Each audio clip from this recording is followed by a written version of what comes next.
Hi, it's Daniel Arnold from Maxwell Baines Real Estate, and let me show you around this extraordinary Chateau and Vineyard just outside of Bergerac.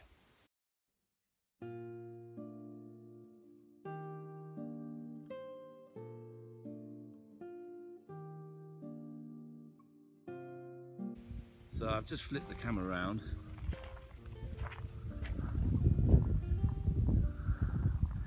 This place has got some serious history to it. A bit windy today, so hopefully the sound won't pick up too much. There's around 8 hectares of vines here, mostly red and white. You can see that road down there is one entrance to the property. There's another entrance to the property on the side down there. So in the principal chateau here, we have 3 bedrooms. There's a large gîte section, which is the other side of that building there, which also has 4 bedrooms. To my left here is a caretaker's cottage, and there's 1 or 2 bedrooms in there. And then we have that can be used as the function room. There's a wine shade where you can make wine. So we've come through to the lounge here.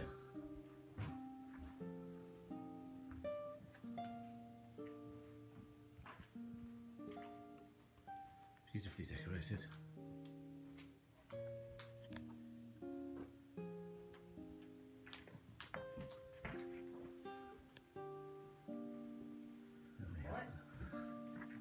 Doors going through here to the other side.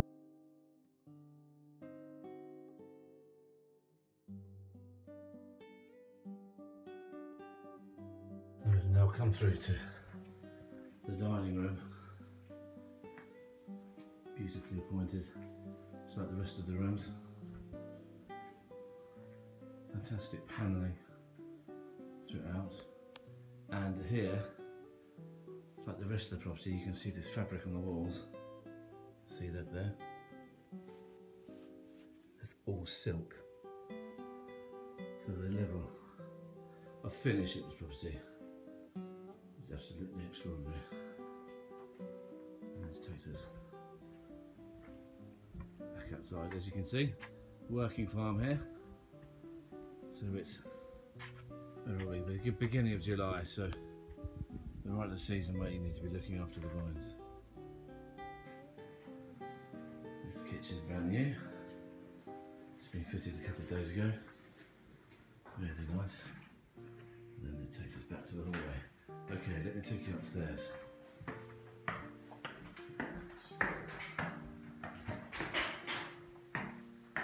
So there's 3 bedrooms up here, all en suite. Lovely little handy room here. And that ceiling is extraordinary. And this takes us through to the principal little suite here.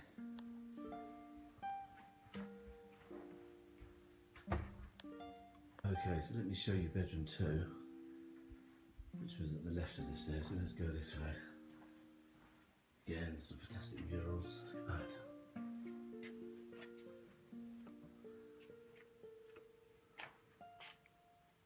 Again, silk on the walls, lovely lighting, built-in wardrobe, another fantastic view, and there's an ensuite shower room in here.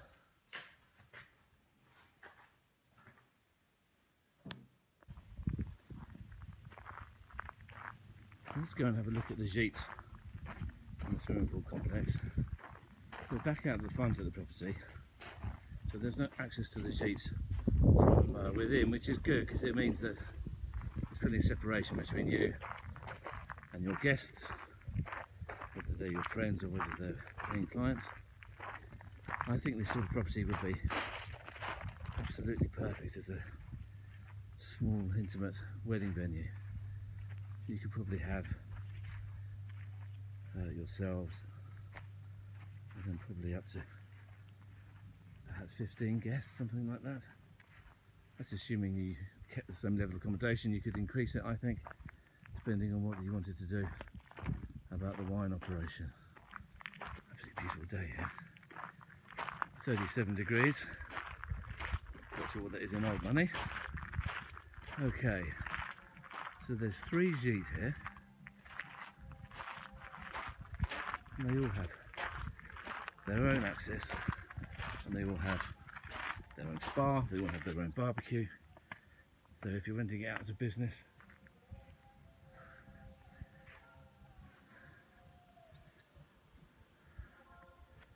look at that. There's a fountain over there, gazebo's there, olive grove over there, some more of the vines over there. So we're at Gîte 1. The level of finish in all of these is very similar to the Chateau. So again, we've got some a superb chandelier, beautiful mural on the wall, fully furnished. Up there's a little kitchenette in the corner,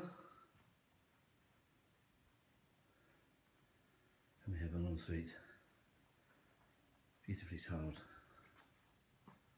shower room. Let me take you into Gîte 2.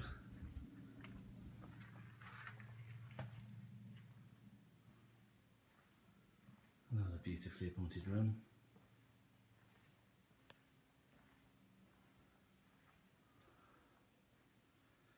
They call this the Venice room for fairly obvious reasons. Absolutely stunning in here. Again, we have ensuite bathroom. A couple of those amazing posters that you see in nearly all of my properties.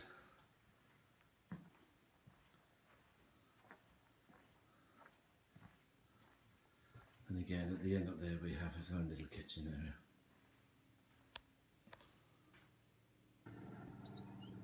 Let me take you into Gîte number 3.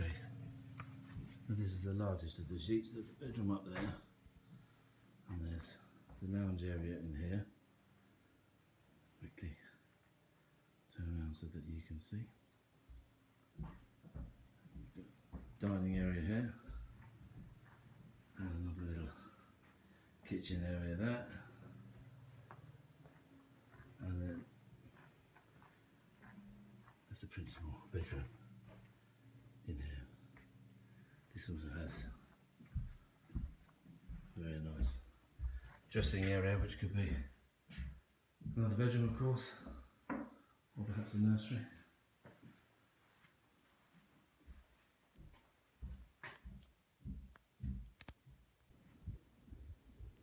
So we're back out of the gardens now.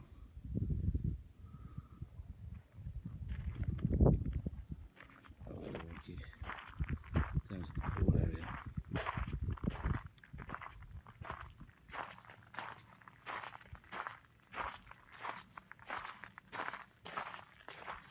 Now at the pool area.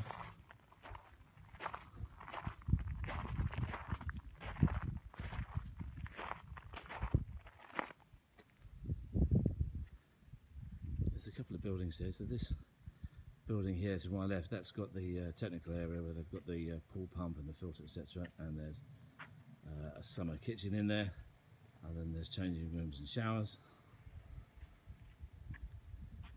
And this room up here was designed as a kind of a therapy area where you could perhaps have massages or something like that. And again, there's storage space in there. There's sun lounges here.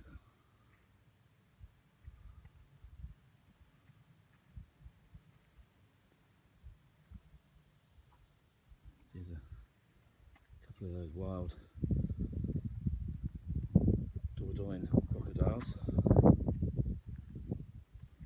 It might not be crocodiles because I thought I'd see them later, so I'm not entirely sure.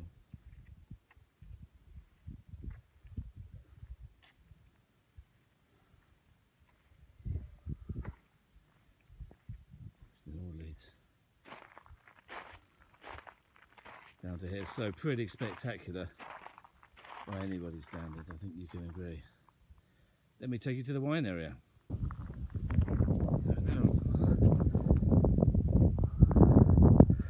side of the property. So there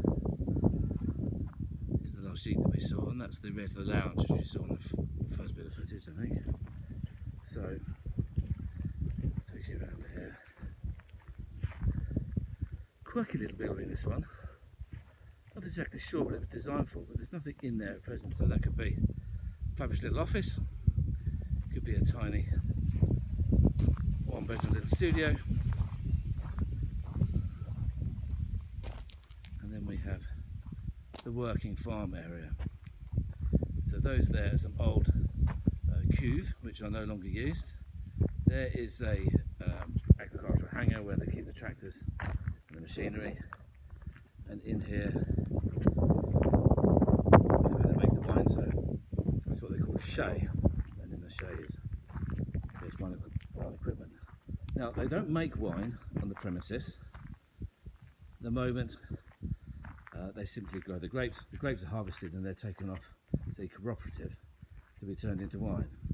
However, if you wanted to invest a little bit more money here, you could make wine here, but at the moment they're using the simplest and easiest method of running a vineyard. The door's open here, so just let me show you in here. Not much to see, but pretty well equipped. Okay, so let me take you into the shay.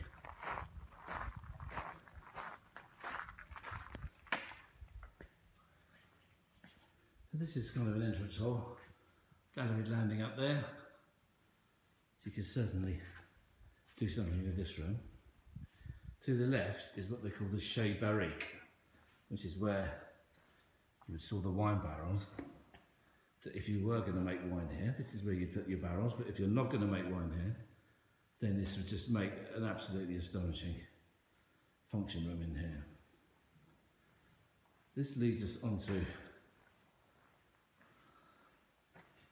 the other area where wine would have been made. So we've got 1, 2, I think 3,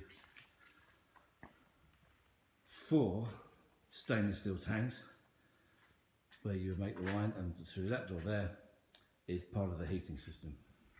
So there is some equipment here to make the wine, but certainly not all of it.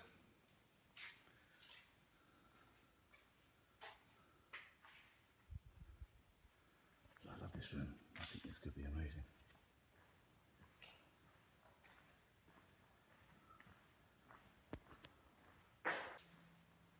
And then to the other side of the room is a large storage area. Now this is where I think that you could have like a formal entertaining area here. At the moment it's just used for storage, but all the structural work has been done. I mean, look at these extraordinary beams up here.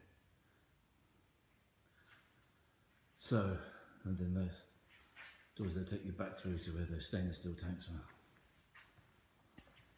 There is washing facilities and toilets in here also. So again, going back to my point about making some sort of function room, certainly hospitality activity. So if you were to go down the road there and go left, that would take you to Saint Foy-la-Grande. If you were to go right, it would take you to a place called Montpont. So we're about 15 minutes away from the motorway, about 30 minutes away from Bergerac Airport, about an hour and 5 minutes to Bordeaux Airport. So the connections here are really good. If you wanted to go to Paris from here, you could get a train to Libourne, which would take you about half an hour. So for those of you who lived elsewhere in Europe, or if you're coming further afield, to get to this property is not difficult. Any further details, just look at the link in the description. I hope to speak to you soon.